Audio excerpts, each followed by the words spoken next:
Yes, y'all, you know what it is. It's them kids and wives and 925s, but we are still married to the games. Episode 350. Oh my gosh.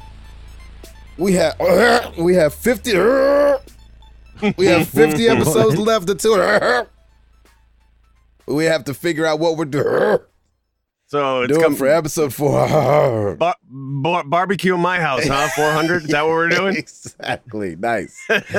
Oh my gosh. It's your boy. I got you, man. I got you. Your boy Gabe Patillo with Tim Router, Ed Placencia, and Chris McCracken, of course.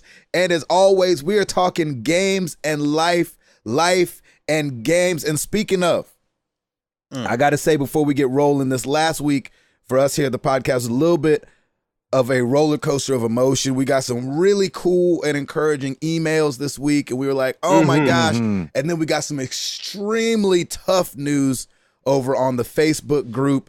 And in the latter, we say it all the time, and I'm going to keep saying it. Even if you're sick of hearing it, I'm going to keep saying it. This community stepped up in a way that I was like, oh, snap.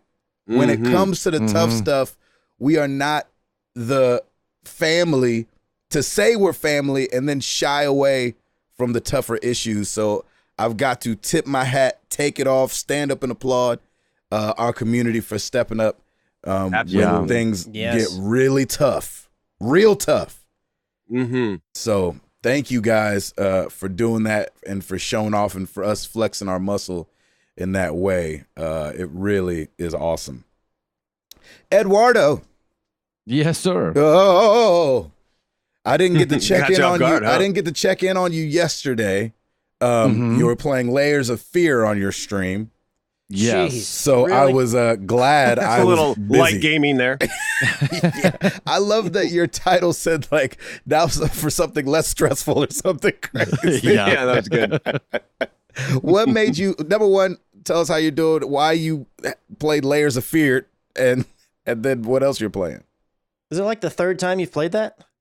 Well, it's Layers of Fear 2, so it just came out. Electric Yes. Boogaloo. Boogaloo, Exactly. Nice. Exactly. And so I loved the first one, the first Layers of Fear. I thought it's my favorite horror scary game that I've ever played.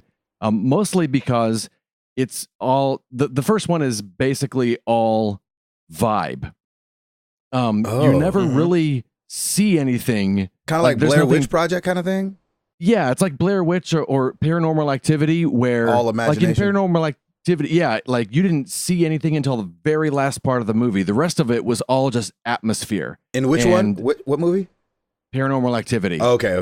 Yep. Ah, okay. And Never saw it. anticipation and noise and that's what kind of freaked you out. Something is going to happen, and they waited for something to happen, but the expectation of it is what made that film so scary. Okay. And the same was with Layers of Fear. You were basically walking through a haunted house, trying to figure out kind of piecing together the story of what happened to this artist who slowly went mad in this house. And Edward. in Layers of Fear, a chair, you would turn around and a chair that wasn't there was there, and that would freak you out. Is this you know, in just- VR? No. Oh, no. thank you, Jesus. It should be. No, it shouldn't be. But Exactly. I'm agree. It shouldn't be. I'm going So the it was shouldn't be kind- route. and so it was kind of like you weren't fighting anything. Nothing was actively chasing you that could kill you. So it was more of kind of like a scary walking sim. Okay. Is it kind of mental then? Yes. Yeah, Oh, very yeah, much see, so. To me, that's freakier, I think. Yeah. Which Yeah, I your thought made it fun. You imagination. would enter a room, the door would close behind you. You would go to leave the room, and the hallway is a different hallway than when you came in. Oh, doggone it. That kind of stuff. And I'm it so was mad just hearing this. And so I was really looking forward to Layers of Fear 2. Yes. And it's got that part of Layers of Fear in it. It's got the you go in a room, you leave, and you're somewhere completely different type of a thing to it. Okay. But they've added cat and mouse hide and seek element to it. Oh, not that. I can't stand. Like Kind I of like just No, thank you. You don't like that anyway, right, Edward? Kind of like Outlast. yes, Kind of like Outcast, exactly. Yeah. 1, 2, 3, 4. yeah. My baby said, "Don't hide over there, 'cause I'ma get you." La la la la la.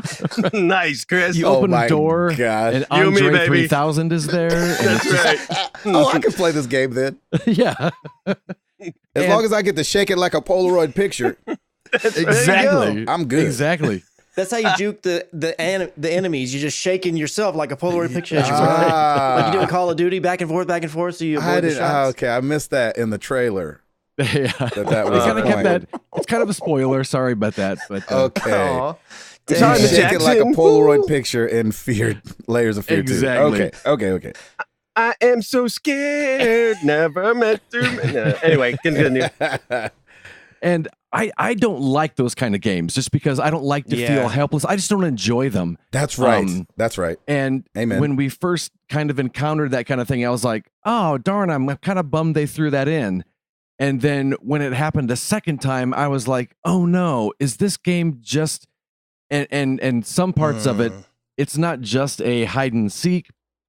It's one of the it turns into a hey, learn this maze, and if you don't, you die.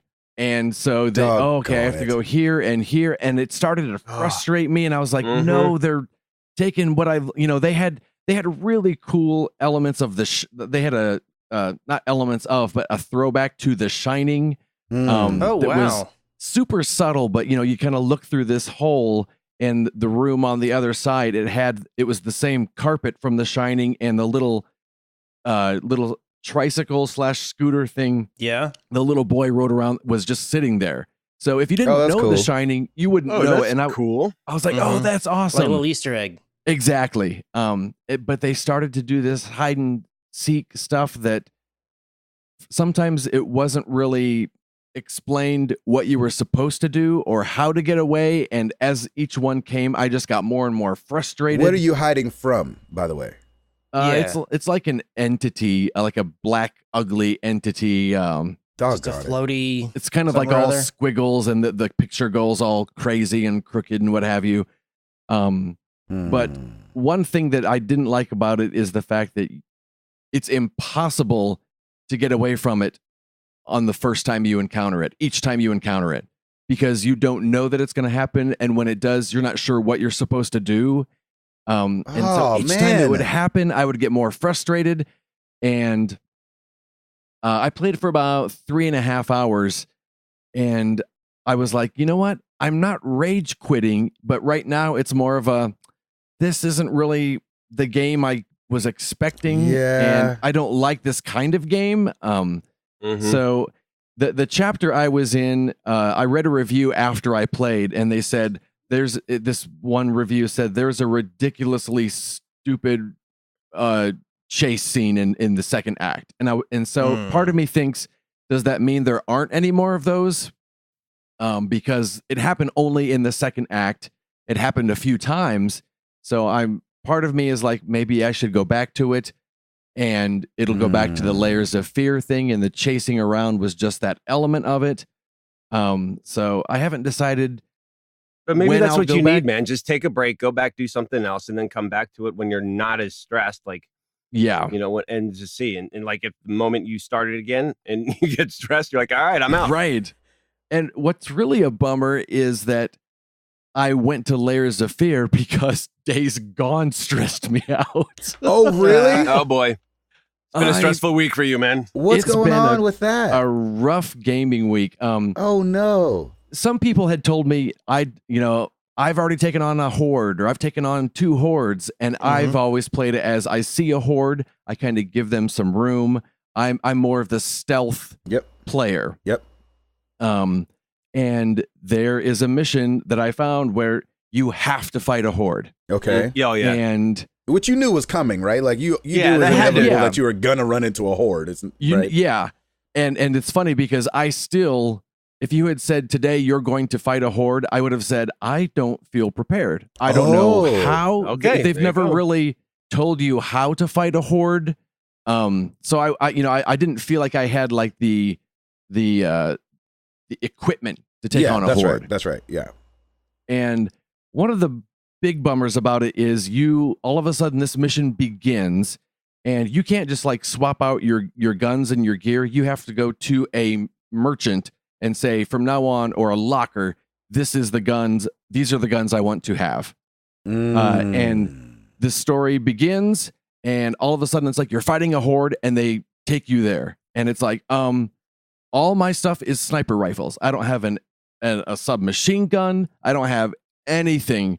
And so that was the first kind of strike against me, is I couldn't. Someone in the stream said, you don't have the right guns for this. And I'm like, I know, but now I can't change them out. Right. So, I would much rather have a machine gun than a little pew-pew sniper rifle. Hey, that's what Remy calls them. There you go. A pew-pew sniper rifle. He's like, Daddy, can we play pew, pew, pew? Pew-pew sniper rifle. And then, so you get there and the guy in your ear says, hey, here's some traps. Set these traps in like places that's like where it's skinny. So when a horde gets stuck there, like in between cars or down alleys. So I, being the sneaky assassin guy I am, all right, there's the horde. I'm going to set a trap here and I'm going to put one over here. Yes. Maybe I'll lead them over here. And the horde comes and I'm dead. Oh, wait. Oh, So what? it's wow, like- just like that, huh? I got to spend 10 more minutes Oh, setting up my new traps. Oh, And maybe this way. Edward. Oh. Did they Maybe work at least? this Like, way. did they work at all? Well, what kind of stinks is you can hold. They have motion detected traps and traps you can set off on your own. And Okay. unlike Far Cry, which I thought did it great, Yes. when you put the trap down, there's like a little tiny square that shows up on the screen, so you always know where the trap is. Okay. Yes. In this, you put the trap down and It disappears. Oh no. like there's no indicator at all where there's a trap. Oh, You my just have to be God. able to see it. That's You have to be able to see it. And it's but nighttime, right? Because the horde mostly comes around at night. yeah, this mission takes place at nighttime. And so if you're trying to lead them to your trail of traps like I was doing, once you turn a corner, if you've got 6 laid out and they go off in order that you laid them, it's like, are they here?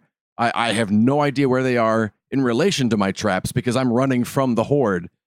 And I failed and failed and failed and failed. Shoot. And what got really tough was knowing that I'm going to have to go back and do this again. And set this all up all over again. Oh, And man. I went and watched after my fail stream. I went and watched someone play it online, and I was like, okay, well, they had submachine guns they were using, but they didn't even set up a trail. They just kind of started throwing stuff at the horde, and they kind of went in guns blazing, which isn't comfortable for me. Yes. So I was like, all right, I'm just it was kind of a bummer because I had to stop the stream there because I couldn't progress. I couldn't do anything about it. So all you really can do is you can quit the mission, go back to a locker, get your new guns, which is what I'll do the next time I start. But knowing that that's what I have to do when I start the game bums next, you out. Yeah. Yeah, it's I was stressing you like- out, man. I get it. yeah. So I was like, oh, I'll play Layers of Fear too. I can't wait for this game. And so it's been so stressful. Back-to-back stressful games. Back Wow. to back stressful, just beating me up and beating me up. That must have carried the weekend, right? Because Monday you did No Work Monday and did Overwatch. Yesterday you did Layers of Fear. So was that your thought from last week playing Days Gone? Did that last over Yeah. like 4 Like days? last You were like, Thursday? yeah. Yeah, it was last Thursday. Oh, Wow. man, that's a Oh, lot of yeah. stress. That's too much Yeah. stress. And so, and now it's like, oh, I don't want to go back to Days Gone.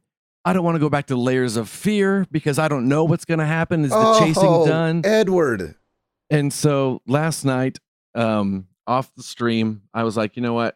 As soon as I finished playing Layers of Fear 2, I cut the stream. It was only 3.5 hours long, which is a shorter stream for me. I was like, you know what? I also downloaded this new VR game. It got pretty good reviews. It's called Blood and Truth. Oh, that's how I want to see that. Yes, keep talking, please. I'm going to play that. And if you've played, there's a VR Worlds game that's out there. kind of like a demo disc, sort of. It's got different. It comes with a lot of VR. When you buy a VR, it comes with a lot of them.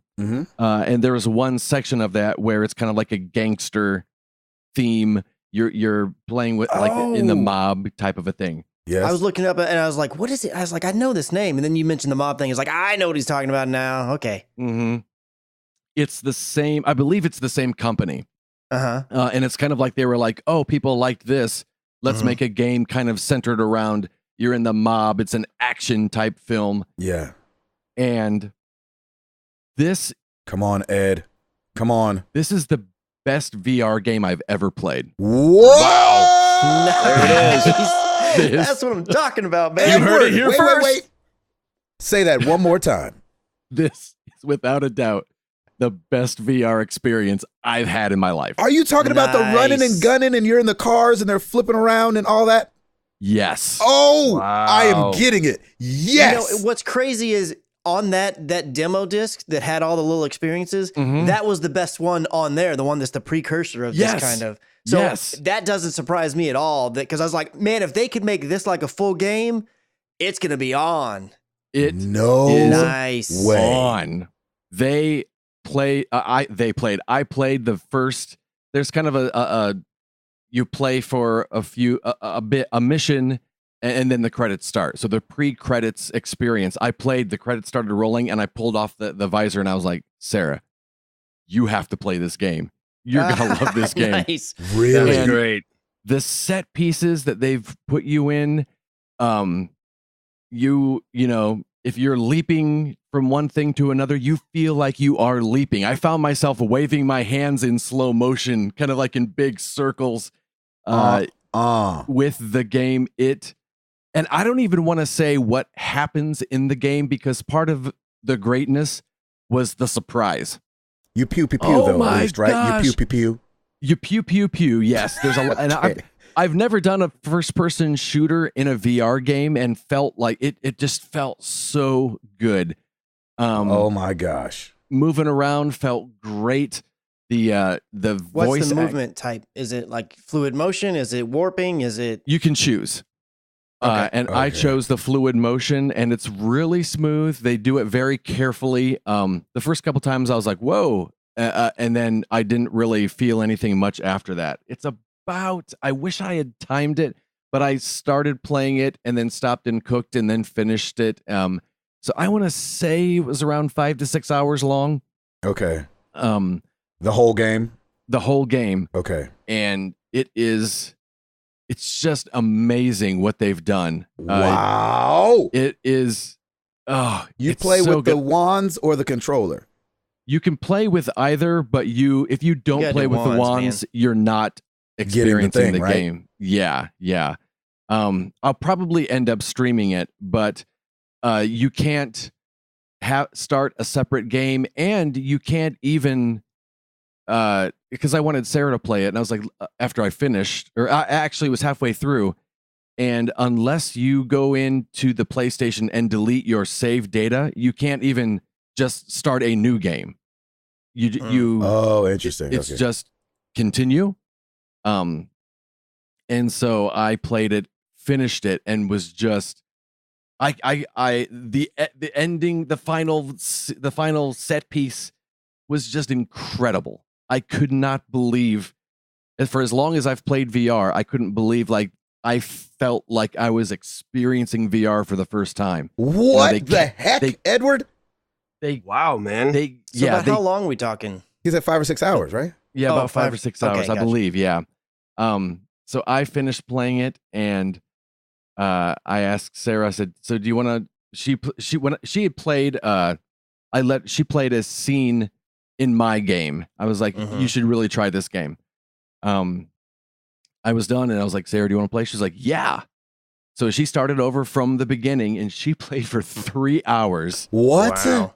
And was just like, she had to, Instagram it, and like, I love this game. She's like, this is better than laser tag, I'm buying it. Like, I usually don't buy. I'm buying it right now. I'm buying it. So well done. Some of the cutscenes were directed by the same director that did Mafia 3. Oh yes, and just nice. The story is a lot of fun. It's very engaging. The acting is really, really well done. The animation looks really, really good. And yeah, it was a nice end to a frustrating gaming week. I was about to For say. sure. There's your palate cleanser. much Well fun. done, Yes. man. Yeah. Yes. Edward. And that was my week. How much is it? $40. Is it 40? 40? Yeah, because he's buying it right now. Yeah, I'm buying it. I mean, I don't know if I need another best VR game I've ever played. I don't. From Yeah, you don't need one of my any best other friends. endorsement. I don't need anybody to say anything else. Yep. Nope. That's it. Yeah, it was. I can't wait. It's one of those games that I can't wait for people to come over and play it so I can watch them play. That's a Tapman night for sure, isn't it? Exactly. So is Yeah, this exactly. one of those So great. things like, because the problem with VR that I've had, especially on the road, Yes. is that there's Beat Saber, Mm-hmm. which is very fun, which is the best Yep. VR game I've ever played. Yeah. Then for me, there was Rush of Blood, which Yes. I could only Yes. let like 2% of the people that I know play that game Nice. without them wanting to beat me up after it was all said and done. Right. So is this one of those like, this is you stand on this when you say everyone needs to try this game? Yeah. Oh, Yeah. The only thing that I mean, that's not even a complaint. I shouldn't say the only thing, but it's just too bad that it is a full game because you want everyone to experience it. You can't just jump in like Beat Saber for a song or Rush of Blood Okay. for a level. It's like it's a whole game. But Sounds like they almost need like a little menu item where it's like, oh, just free play mode or something where you can just go in a room and shoot around Yeah. or something just for the tries.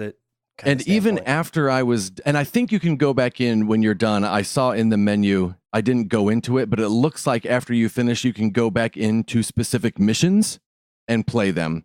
And Okay. I assume that's doing that. You wouldn't have to watch the cutscenes. There are a lot of cutscenes, but you're in an action movie. wow. But it is kind of weird that even after I finished the game, there was no new game option. There was only continue, and it looked like it was going to start you at the last chapter. So I had to go into the save data in the PlayStation, delete that, and then the game started brand new. But they got to figure that out. yeah, That's not definitely. gonna work. Feels like a incoming patch. Or Yeah, something. I would think so. Yeah, but that was really my only complaint is just the whole file save portion of it. But other than that, so much fun, and it's surprisingly fun to play around in when you're in the world.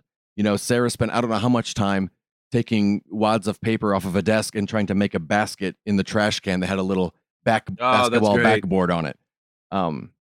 Yeah, just stuff like that. It's just a fun world to be in. And yikes, I've talked for a long time. No, that is that is all good stuff to hear. I hate that you went through such a stressful time, but what an amazing ending to the story.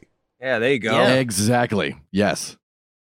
Oh, I can't wait to try. I've got all kind of. Oh man, what time today do I get Gabe's to got do the this? feels right now. He's Yeah, got the I'm like, feels. okay, can I do He's the ready to rest of the go. show in VR? I mean, you can. Will Nobody go they for it. know? And you're not going to be seeing anything. Just be looking at the dashboard the whole time. Yeah, you That's just hear me awesome. over there like, this is amazing. I fully expect a half hour after we finish recording to hear back from Gabe after he does that first set piece. Oh, absolutely. I can't wait We will to hear your reaction. Yeah, please post it, man. We will do because I know it's going to happen 30 minutes after we're all. Ed, are you doing done. it today on stream, you think? I probably I don't think so, just Because because you want Sarah to finish, right? yeah, Sarah hasn't finished her Oh, game. that's right. You can't so start a new I'm- game. That's right. I'm toying around with just hopping back into Layers of Fear today. Wow. What's the backup game if you decide 10 minutes in that, nah. Yeah. I think I'm just gonna push through because Yeah. yeah, I'm just gonna push through it. So we'll see what happens. Is it a big pain to be swap games midstream, I'm assuming? Yeah, when you Probably. stream from a console, when you switch games, it stops your stream. So I don't like to do that. Yeah. Goodness gracious. Well, Yes. from Ed being in his happiest place on earth inside a VR game that's amazing, to Router being in the happiest place on earth in Orlando, Florida, which has nothing to do with Florida, everything to do with Disney World, right, baby? Absolutely nothing to do with it. Yeah, man. Yeah, we are in the hottest, happiest place on earth. And it is I know that's right. It is it's awesome. It's it's pretty much the annual Router clan coming down to Disney World with my parents and Dan and Gretchen and the 3 kids. And we are just having so much fun together. You know, Piper, of course, is just having a ball with her cousins, and they are just the greatest kids, and they're with her and like putting her on their backs and just like just being really so helpful and just really sweet with her and like, no, I'll go on the ride with you and blah, blah, blah. And it's just awesome. So we're having a great time. It is super hot. Like yesterday, the heat index was like 104, 105 or something like that. And it's like the weird thing, though, is that the humidity isn't as bad as Nashville as right now. But the sun just beams down hotter, and it's just like, oh, it just burns a little bit hotter down here. But it's manageable. It's not hugely crowded so far. We've only been a full day. We got down here we left on Memorial Day, Monday, flew down here, and then yesterday we had a full day, and so we actually kind of had a chill day, which is great. We just we woke up when we did. We had some breakfast, and then we went to the pool for a little while, which was great. And then like our first fast pass wasn't until 3:45 at the Magic Kingdom. And so then we walked around the Magic Kingdom. And it honestly, it wasn't as crowded as I have seen it before. And we did this trip last year around the same time. And all I remember was we were all just complaining how hot it was and not necessarily as crowded when we have our fast passes, but then we can get into like some air conditioned areas and it's totally fine. So, but yeah, everything's really, really great. Last week on Thursday was Piper's last day of school as a first grader. So my baby girl is going to be in 2nd grade coming this August, which is crazy. That's right. And then my nephew Liam graduated from high school, from Page High School this weekend. So we went to his graduation on Saturday. Such a great kid. He is heading to the University of Alabama this fall. And yeah, man, it's a really great family week so far. So it's been a lot of fun. We're having a good time. On the gaming front, man, I had so much fun. I was able to break away and some evening times be able to play some Overwatch with the community and Ed, and it was so fun to jump on with you and Frankie and Kaboski, and we were playing all kinds of fun games. And I still suck at that game. But it's just it's just still so much fun to be able to all be together and be laughing and just having a good time. And the anniversary events, man, my loot boxes have been horrible. I've barely gotten a skin. I've been getting a lot of icons and 1 or 2 sprays, but it's been mostly poses for me. So I just need to play a little bit more when I get back. And I've played a little bit more Spider-Man and still loving that, running around, grabbing backpacks, going to hideouts. Really starting to get a better feel for the combat combinations, and it's so much fun. I just like it. I feel like it's kind of it's a simple game, but it's not. It's weird.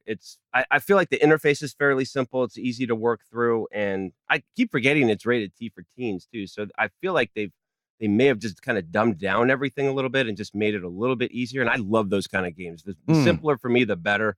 And I think it's just so much fun, but I'm just loving it all. But dude, I'm doing our little podcast old school today. I'm in the car. Hey, like I always used to be. So I'm getting some nostalgia going on in here. I'm getting all kinds of feels in here, and I'm sweating, so it's awesome. Yeah, you get a lot of feels. Exactly, all kinds of feels, dripping feels. And I have a bottle of water with me, which is good. So if you don't hear from me in like 15 minutes, just call the police. I may have passed out from heat exhaustion. And that's pretty much it for me. But we're having a great time here in Disney World, and wish you all could be here. It would be great. I know. That'd be nice. Episode 400 here in Disney. Let's do it. I told Amara. You just work on making that happen. All right. I'll handle it, Chris. I got you. Get it all squared away. I told Amara, I was like, hey, Piper's down at Disney. She's got this awful thing she's doing right now where she goes, oh, I'm jealous. like that. And she's been saying that to a lot of stuff. And we're like, hey, you're supposed to be happy for people. She's like, well, why? No, she goes, I'm jealous. And we go, hey, she goes, what? Why would you tell me that? And I was like, so you could be happy for her. Like people are happy for you when you go to Disney. That's amazing. Exactly. She's like, that's funny.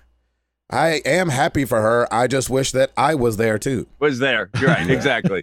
Yeah. Piper's thing is, come on. That's what she says now, which is so awesome. That is so me. So I'm kind of loving it, but at the same time, like, hey, no, we don't, right.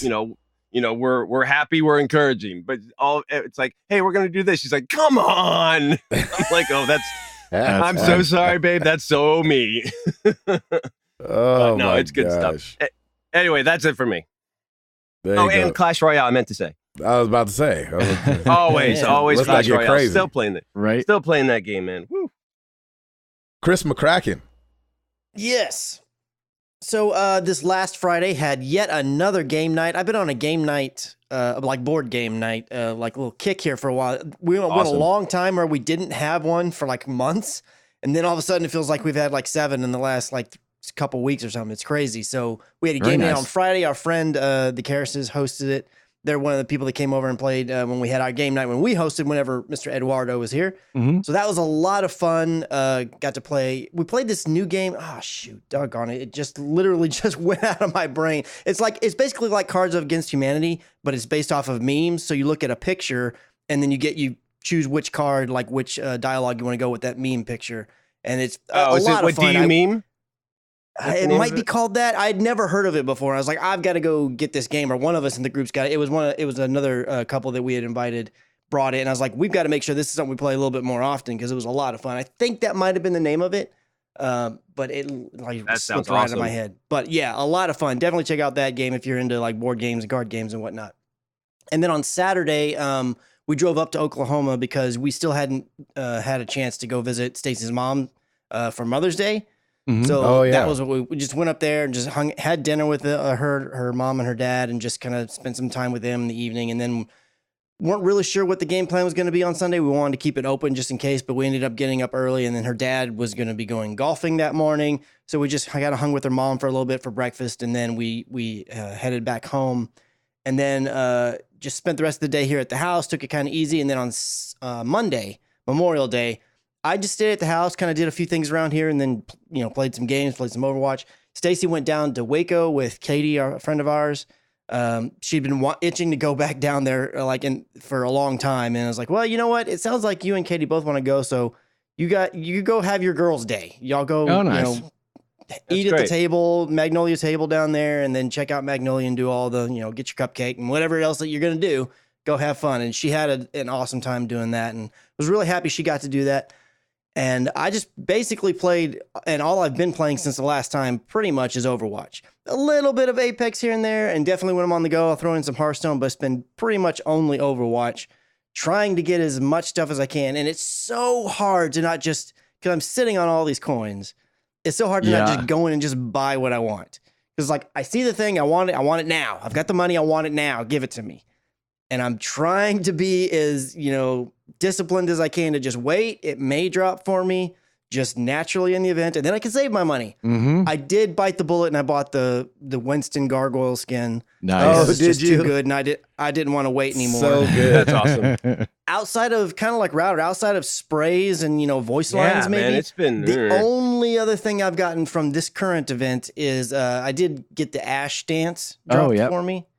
Which is good because it was one of the ones I was going to purchase. So now I don't have to purchase that. But it's just like, man, if I get a skin or anything from something else, it's one of the other events, which is fine, because there were things from other events that I didn't get that I would like to have as well. But it's like, oh, great. Thanks for that Symmetra skin. Yeah. That's something I'll never use. And then, all these other things. And I had made mention, I think it was in the Discord, but I was like, man, I really wish that Overwatch had a feature similar to Hearthstone where it's like, let me take these things I've earned for characters, legendary skins and whatnot, and let me turn them back in for some reduced amount of currency back or something. Cause it's like, I've got so many sprays or legendary skins or whatever for characters that I just don't like. It's like, I want this one. It's like, let me turn in 6 of them and then I can purchase one that I really want or something, whatever it might be. Even if it's for a lesser value, at least you could get it out of your inventory. You get a little extra money for it, and exactly. That's a great idea. There's so much, like on the spray side. Man, I pretty much just have the Dallas Fuel Burn Blue spray on every character. That's awesome. It's like, there's some cool sprays in there, but I'm probably not using them. I'm going to use this one. So just let me turn them back in for, a quarter of what they would cost if I was going to purchase them, maybe. So I could earn some kind of material or coins back or something. Because, I don't know, it'd be awesome if they cross-pollinated the way that some of their systems work in their games, because this game has great ideas about this, and this one has great ideas about that. And it's like, why don't we merge the way that these currencies work for some of these things? Mm-hmm. Yeah, but, that'd be nice. I'm not going to hold my breath because I seriously doubt that's going to happen, because whatever system they have, the loot box one seems to be working out well for them. Yeah. So I'm sure it's just going to stick with that. That's pretty much it for the week. It's like at work, everything's going really smooth, but nothing really crazy of notes so much. Just wrapping down a couple of projects, getting ready to shoot some more stuff here in June, and then a little bit in mid-July. So working on all the pre-production stuff for that, but that's pretty much it. And gaming front, man, and probably next week too, is just gonna be straight Overwatch. Just working on getting as much of that stuff as I can. I like it. Anniversaries through mid-June, right? 15th, something like that. I think it goes to like the 10th, whatever. Oh, okay. It's something. I think it's the Monday after next. Yeah, is when it ends. I'm in. Yeah, that's awesome. That'd be great. Yep. Nice. All right, Mr. Patillo, you're up. Yeah. Yeah, nothing exciting going on over here. It's just honeydew besides list, playing Blood baby. and Truth right now. Except for downloading the best VR game ever. That's what I hear. Quote unquote, says Ed Placencia. Man, I hope I didn't hype it up too much. I think I did. No, I don't think that you best ever is what you said. I know. That's a lot of hype. That's a bold statement right there. Come on, ride this train and ride it. So, I'm very excited about that, to play the best VR game that's ever been made. Oh no! What have I done? Well, yeah. But yeah, man, I owe Gabe $40. Yeah. No. You better Venmo that, definitely. Yeah, exactly. I do accept PayPal. I mean, it's very regular over here. We're home. We're honeydew listing it up. The kids are out of school. So we're trying to like paint things, juggle, ride a unicycle in front of the kids, all the things to try to keep them entertained. And got like, we got a PVC pipe, like water thing that we've had going outside since it's been so hot. Look good. And, yeah, so it's been just regular dadding it over here. As far as gaming, man, as bad as I want to start something new, that doggone Apex and Overwatch, got you, boy. That's a hard thing to escape. So I've got my first. I don't think I've ever had a back-to-back win before, and when me and Chris played the other day and got back-to-back wins. And I didn't even notice it until Chris said something. He goes, "Well, that's 2 in a row." I was like, "Oh yeah, old hat for you. That's new for me." So it was fun getting in there with Chris and turn it up. And then I downloaded because Jeff Swan in the Discord reminded me. Dauntless came out, which I think that was this last week. It's this like, it's supposed to be like a multi-platform. They've already got crossplay and everything in it. It's kind of like a Monster Hunter world type thing, I think, but just dumbed down a bit. Kind of looks really cartoony, a la, I mean, I hate to say it, but a la Fortnite maybe, but the art style is really cool, but it's just really cartoony, and you play a Slayer, I think is what they're calling them, and you fight behemoths. And so I just downloaded it and started up. It's free to play. I think you probably need PS Plus and Xbox Live. So I started it up to create my character and to like just try it out, and then it dumped me in the hub world, which kind of reminded me of like I don't know why, but it gave me like, shoot, what was that game called? It was a massive MMO. I don't remember what it's called. Anyway, but it probably feels like any MMO hub world where you get dropped in and got to run around, and you can buy gear from this person and something from this person, and probably party up over here. So I'll probably dive into that a little bit this week just to see what that's all about. Nice. before I find another story to do after I've beat Blood and Truth, because there you go. I'm excited about that. And yeah, man, that's it. I head to LA this weekend for nice. a concert out there with Toby, and then to Denver. So we'll be doing a lot of flying this weekend, and then we'll be getting back to it next week, and we'll be getting all hyped for E3. It's only like 2 weeks away or a week and a half away. 2 weeks. Nice. Yeah, man. Right. So this is the issue. Okay. Okay. The Jesus Freak Cruise Oh, is it during E3? goes from the 10th to the 14th. Ooh.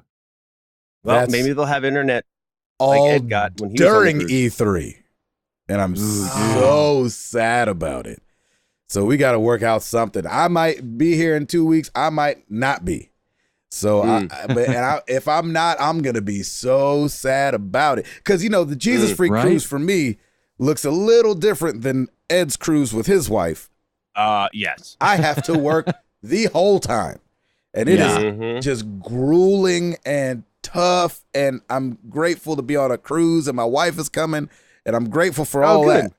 But outside of that, woo, Yeah. it's a lot of work, boy. Because A lot of nada for you. Yep. it's you know, you perform and all that's good, but it's you on the cruise with a lot of people that are excited to be there. And they all know you. Yes, And you don't yes, know they none do. of them.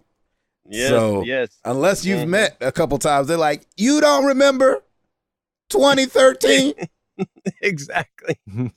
I said, Walla Walla, hey. Washington. I Yeah, said hi you and were then at the left. gas station getting a sandwich, and I was behind you in line, and I was like, hey, you do the thing. Come on, man. You don't remember that? So there's a lot of that going on.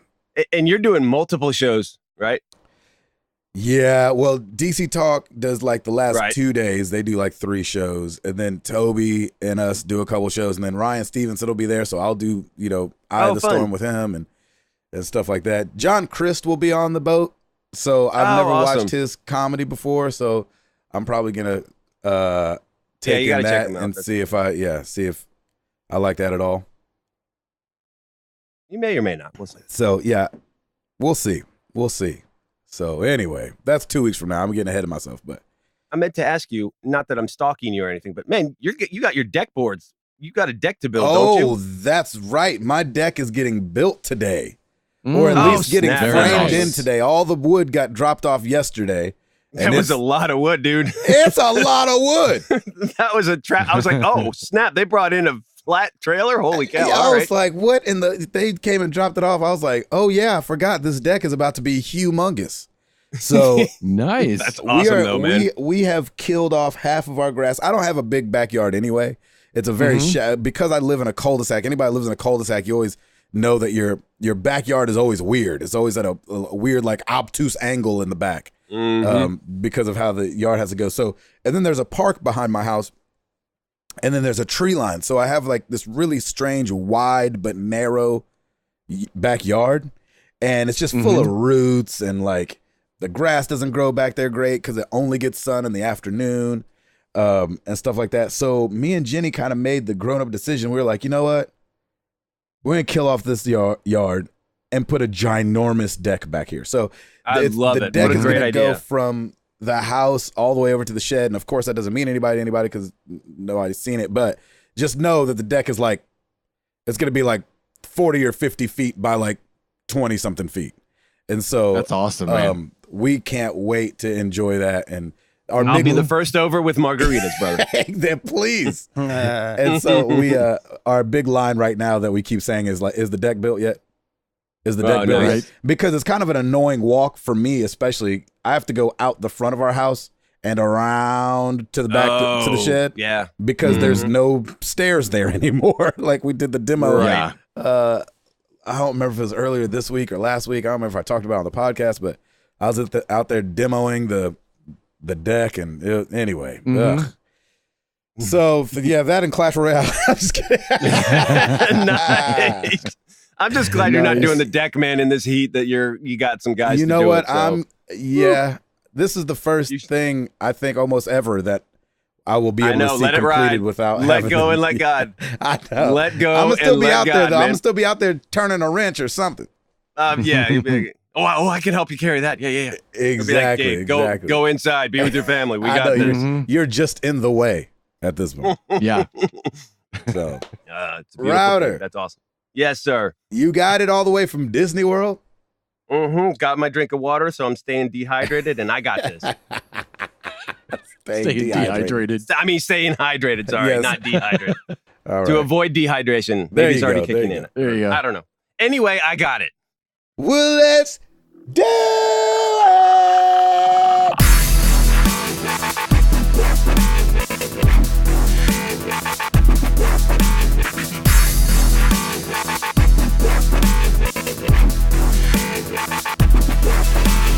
All right, new releases this week. Gabe, I think you might like this one. Brothers, A Tale of Two Sons is out for the Switch this week. You did love that game. I love that game. I think you would dig beat it. You beat it, didn't you? It was great. That was a good game. I played the demo and my brain started hurting real quick. I was a little nervous about that at first, but you actually get kind of used to it. And you know what? You can always have like Remy or somebody else play with you. Well, maybe not. I ain't doing that. Maybe Amara. I ain't doing that, Doc. But I think that would be, I don't know. You could try it, but that was a great game. Brothers, A Tale of Two Sons out for the Switch this week. We got, here's one. Cricket 19, the official game of the Ashes for PS4, Xbox, and Switch. That sounds riveting. As Ed said, Layers of Fear 2, PC, PS4, Xbox One. Little Friends, Dogs and Cats for the Switch. That's one for the kids. Among the Sleep, Enhanced Edition for the PS4, Xbox One, and Switch. Blood and Truth for the PSVR. Terra Tech for the Switch. Trover Saves the Universe for the PS4 and PSVR. And Warhammer Chaos Bane Magnus Edition for the PC, PS4, and Xbox One. Ooh. That is it for me. Back to you, gentlemen. Just like that.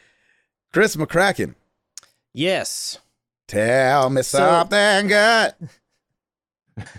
I always hate when you say tell me something good, because usually one of my stories has something that's not necessarily all that good. That doesn't feel appropriate. Should have switched it up. Yeah, that's right. Yeah, well, anyways, we're going to go with my gut. Anyways, on the first one, it looks like Valve has recently removed the option to buy the TellTale developed Tales from the Borderlands on Steam. Oh, man. And Good Old Games has announced that they will no longer be selling any of TellTale's games starting May 27th. Yeah. And so weird. There's some kind of crazy stuff going on here, because there's not any real hardcore evidence or explanation as to why exactly these things are happening. But I kind of just wanted to take this story and use that as a spring off point to talk more about, like, just because we know that I'm over here. I'm a huge advocate of the digital side of gaming. Yeah. And this kind of wanted to pose the question to you guys, like, does this kind of situation scare you? And we can kind of elaborate on that in a moment, because as we start to move towards more of a seemingly digital future as a genre completely in gaming, actually, in movies and music and everything's kind of moving all digital.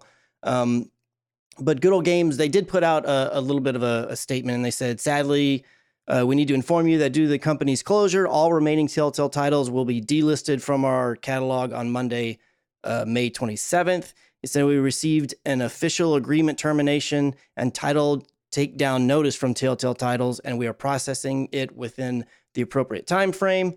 And then 2K, which is the person who published Tales from the Borderlands, said we are working to get the Tales from the Borderlands back up on digital storefronts as soon as possible.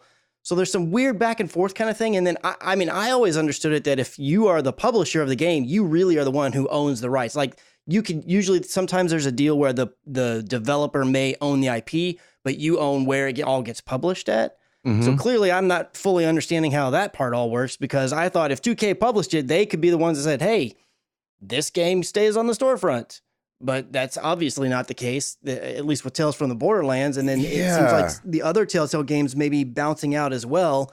And of course, this is all stemming from the fact that TellTale Games was shut down. So I don't know how that works. Like, anything that they did have the rights to, like, where does that go when they get absolved? And I think what that's kind the of problem, craziness does this all do for the digital side of gaming?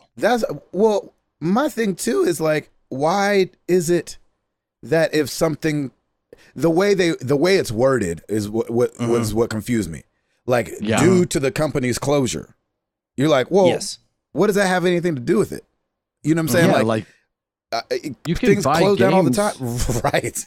Yeah, that's very true. But I mean, there's no revenue generated for them because the company's done, and there's no support in any way. So I think they might be preemptively trying to just be like, hey, if somebody buys a game, they're like, it's glitchy, it's not doing this, and then they don't want it anymore. I mean, but you know that. But number one, that's TellTale buying Games. Yeah, exactly. Well, that's very true. Glitchy when they were around. Very true. Yeah. And that's why I was wondering. I was like, well, this can't be an upkeep thing. It's not like, oh, well, we aren't going to be updating the game, so we want to not sell it. I didn't know if it was just like, were things at TellTale that bad on so many different levels? Yeah, right. Mm-hmm. That they needed to say, hey, actually, we can't even take in money right now because of XYZ that we don't know that's going on behind the scenes. I do understand 2K in trying to keep Tales from the Borderlands, because Borderlands 3 is coming out. So they want to keep that IP rolling and keep, any aspect of that in gamers' heads.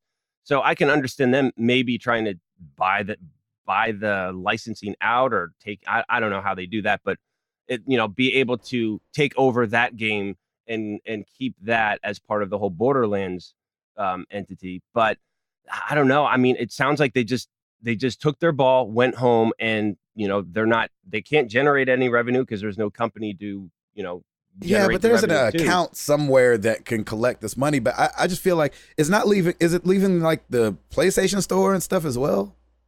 It doesn't say that specifically. It's really only talking about at this moment Steam and good old games. But kind of like Gabe was saying a minute ago, like when they shut down, somebody owns stuff. Like when part of the shutting down, I'm sure they sold off anything or rights to anything that they could just to recoup any kind of losses to, pay off debts and whatnot. Like somebody owns the rights to these games. You would think whoever that is would still want to make whatever money they could off of it. Yeah. That's part of what, there's somebody out there who owns it. So why would it get pulled completely? And then, I mean, even if it was, it's like, does it go like then instead of 30% going to Steam or whatever that is, then 100% goes to it. If nobody out there is there to claim they're part of it. Yeah. It would I'm curious how something like that goes, because it goes, it would be developer, publisher, distributor. Like if the developer crashes, does the publisher pick up everything? If the publisher crashes, does the distributor do so? It's like, who owns what and where. If any sales continue, where does all that money go? And it seems like a very weird setup to begin with. So, which might be the reason why TellTale is gone, because maybe they had something weird set up to begin with. So, and the fact that they can't really get an answer out of anyone just kind of like makes it seem even weirder, Yeah, why are they being so hush hush? We all know it's closed. We all know they're not there anymore. So I know you can't be any more embarrassed. Yeah, right. It's like, we can't accept this because the guy has a major gambling problem and we can't talk about it. It's like, come on, give me a break. Like like it should all be more transparent, man. I think because you never know, gamers might rally and be like, no, we want this back on Steam. Make it happen. Like give us the reasoning. So on the debate front, the old debate that people have about the physical or digital side. As I've said, just from a convenience standpoint, I've always preferred the digital. My other side of that is that, and I understand what I'm about to say is I'm kind of like gambling here. I know that it's not a for sure thing, but I'm hedging my bets that by things moving digital, in theory, it would make things easier to be available like forever. It'd be an easier way, or not an easier way, but it'd be a more ubiquitous way to make it to where games could potentially always be there. Because right now, like once, let's say like the what is it? The game that got buried, the Atari game. Yeah, E.T. Yeah, E.T. Mm-hmm. So like those cartridges, granted they dug them up, but most of them were gone. And it's like, so once those cartridges are gone, if they're then the game doesn't exist anymore. If there's a digital version, especially, and I understand this is a little bit easier on the PC side with emulation and everything like that, and then with piracy, but like once something's let out there digitally on the internet, like it exists somewhere.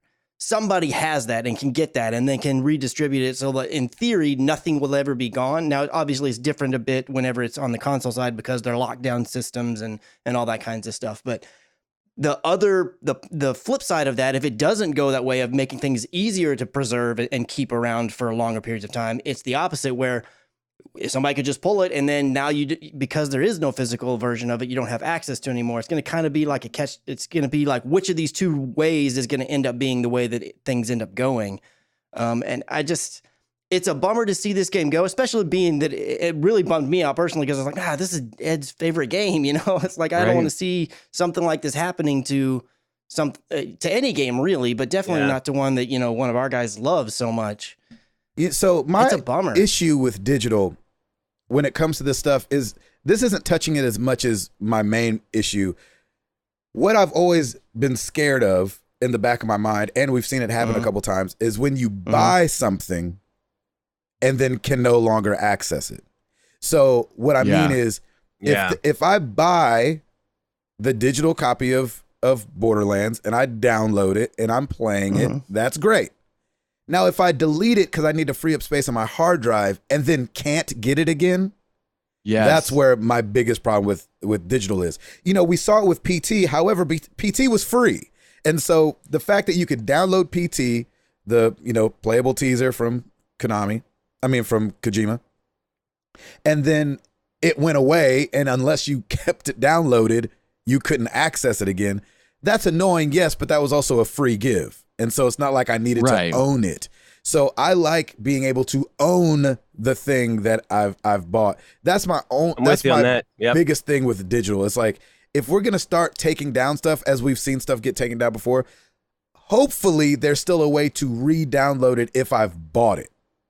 Yeah, not just or like at least because I don't want to fall back on the argument of, oh no, you just bought the rights to play it. That's where it starts getting like. I understand, but is that everything now? You know, that sounds a little ugly to me. And you know, this kind of happened. It's kind of like, you know, they said, oh, at midnight, someone noticed this, you know, so it just kind of happened. You know, at the very least say, hey, at the end of June, we're taking this. You can't get this anymore. You know, if you bought it and you need to re-download it, you know, that would be at least a gesture of some sort. Yeah, I just don't understand how anybody can feel right about that unless the wording in how we purchase things changes. Unless you're not buying the game, which I know you're not buying the game. It's not like I own it and can now do whatever I want with it. But like, that's going to get a little weird if I can't get the thing I bought anymore. Or I look up 5-7 years from now and I'm just used to this fact and it's a unfortunate side of gaming. Yeah. You know, that's too bad. I hate that. That sucks. I hate it too. And the story touches on it. I hate it for the people that worked on it. This is not ET where that was 30 years ago. And those people are like, you know, the guy made it in 6 hours or something crazy anyway. This is a whole team of people that was pouring their lives. And, you know, the TellTale games are glitchy as heck. And so they didn't just make these games and then, you know, dust their hands off to it. They were constantly trying to put out patches to make these things playable. And it's just, and now they're going to be like, hey, sorry, you can't get it anywhere. You're like, well, wait a second now. We crunched for hours over those games. Sorry. No. No, the company went away. So we're pulling at everything. You're like, oh. And not only that, the crazy thing is that at the moment, some of these places, it seems like that's the only one at the moment that has been pulled. And it's like, that was, I feel like one of the most successful ones or well-received ones out of them. It's like, well, what? You would think if they're going to start with that, like pull down Back to the Future or something, you know what I mean? Yeah. Why Tales from the Borderlands specifically? And it's just strange. Really strange. I don't know. I wonder if there's something, this is the only thing that I can think on the side of it is TellTale probably had to pay a licensing fee for Tales of the Borderlands and stuff like that. So maybe just probably. Like maybe the deal they did up front was only good if the company would have existed for a longer amount of time. Like maybe they were paying something out for that. I just don't know. That's true, because none of their games are original content, right? Aren't they all based on something? So they would else. have to continue to pay someone else, right? For the 2K money they must made, have I had would the assume. licensing for that anyway, which is why they're trying to keep it going. Unless it's a thing where you buy the license for that and you don't have to pay. I don't know how that works. Nah, man, they definitely. I feel like that. you usually have to renew that. I mean, honestly, that's a really good point that I hadn't considered, because that's part of the reason why like old Gran Turismos and whatnot don't show up digitally on the store on PlayStation, because they've got to relicense all that music again. Right. Yeah. That they have in the game, and that's part of the struggle when you get into the licensing game, because most of the time maybe there's like okay, this is licensed for this game, but it's like once that moves to a new platform on the console side, obviously PC is always just PC, but like if you're going to take a game that you sold on PS2 that you licensed to be playable there, even if it was like for the life of that property, you then move it to PS4, it's like something about the way the language is changes that, and it's like now you've got to relicense things again. It's like I bet maybe that has something to do with it. That's a really good point. Yeah. I don't know. It sucks. That's for sure. Yeah, it really does. So this story's a little late, but I wanted to use it because it ties into the question of the week this week. But there was a raid that came out for the Division 2 a couple weeks ago. Yeah. It's called Operation Dark Hours. And you didn't do it, did you, Ed? No. Yeah.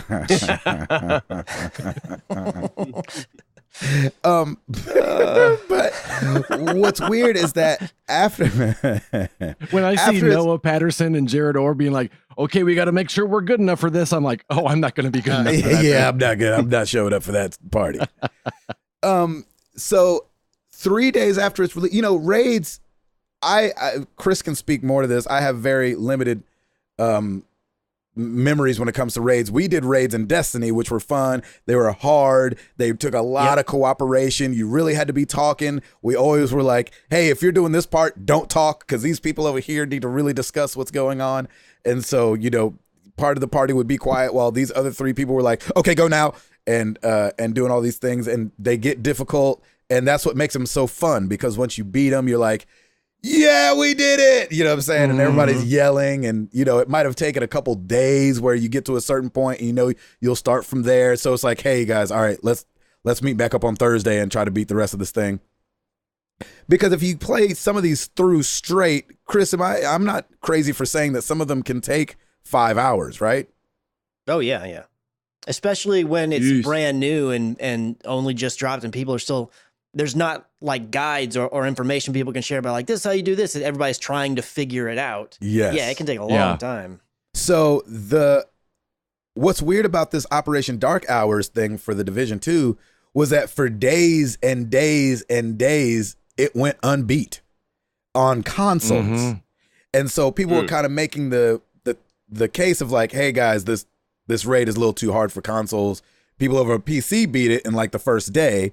But over on console, it took, I think, 3 days for it to show up on the leaderboard that anybody had beaten it. And then when it did show up, it showed that the first team that beat it had to clock in 36 hours to beat this raid. And so I was like, okay, that's crazy. The people over at, or whatever it is that puts out the Division, they did say we're not going. I forget what they're called. Ubisoft. Yeah, I think isn't it Ubisoft? I don't remember exactly. Yeah, tiny company called Ubisoft. Yeah, 4 people. They did come out and say like, we're not making it easier for consoles. Like, sorry, you can do it. Which I actually loved, but what it made me think of, I do kind of like that. Yeah, I love that. You got to stick by your guns. If it's hard, it's hard. Sorry, like it's a raid. Have fun. But it did make me think like, how much punishment can we endure as gamers sometimes? I'm not 36 hours worth. Yeah, exactly. I'm not exactly. I did start up a thing that I forgot to mention was I did start up Sekiro. This last week, and I did play Bloodborne when it came out. Those games, Sekiro, is tough. Like, maybe I just suck at video games. I've always called myself a C+ gamer, B- if I'm feeling myself. Like, I'm not the guy that I'm going to have a Twitch channel and people are going to be like, oh, snap, that was impressive. They're going to be there hopefully for the jokes. Right. And so I don't know if it's just me, but I've heard that it's daunting from other people. Chris has said this game's not going to get out of me what I'm going to be able to, offer it. But like, I felt very early on, I was like, oh, okay, dodge, attack, I got this. Oh, okay. All right. Dodge. Okay. Parry. Attack. Okay. No, I got the. Okay. Arm thing. Adding to the. It started just growing, and I was like, oh snap! Like I don't got this anymore. And so I didn't know, as we've seen from The Division, as we've seen from Sekiro, as we've seen from Bloodborne, and this will be the question of the week. Do you guys like the grueling difficulty? If a game is crazy hard, is that something you like to accomplish? Chris? I mean, if he can look up stuff. Yeah. Like right. I will look up how to do something. No problem. Honestly, I'll do the same thing, man. I'm right there. Between the two, in terms of figuring out how to do the thing and the thing just being difficult to do, I don't want to figure out the thing. It's like, I'll spend a little bit of time, but if you're like making me hop, skip, and jump, and then over here and gotta hit this rock 3 times, then go over there and then bang on the tree, it's like, no, I'm not gonna figure that out. I don't care.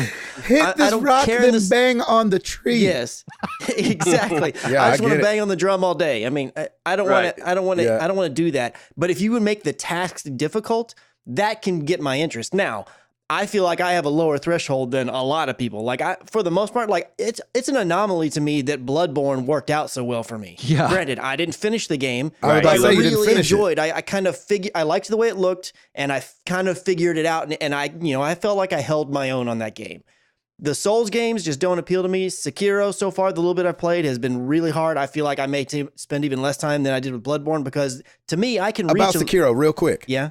I felt like I hit a wall really fast. Like I made it through. Like you have to like get somebody somewhere, and then you fight somebody that you're supposed to lose to. So I didn't feel too bad about that. Once I saw the cutscene start up, I was like, oh, okay, thank God, because that was ridiculously fast.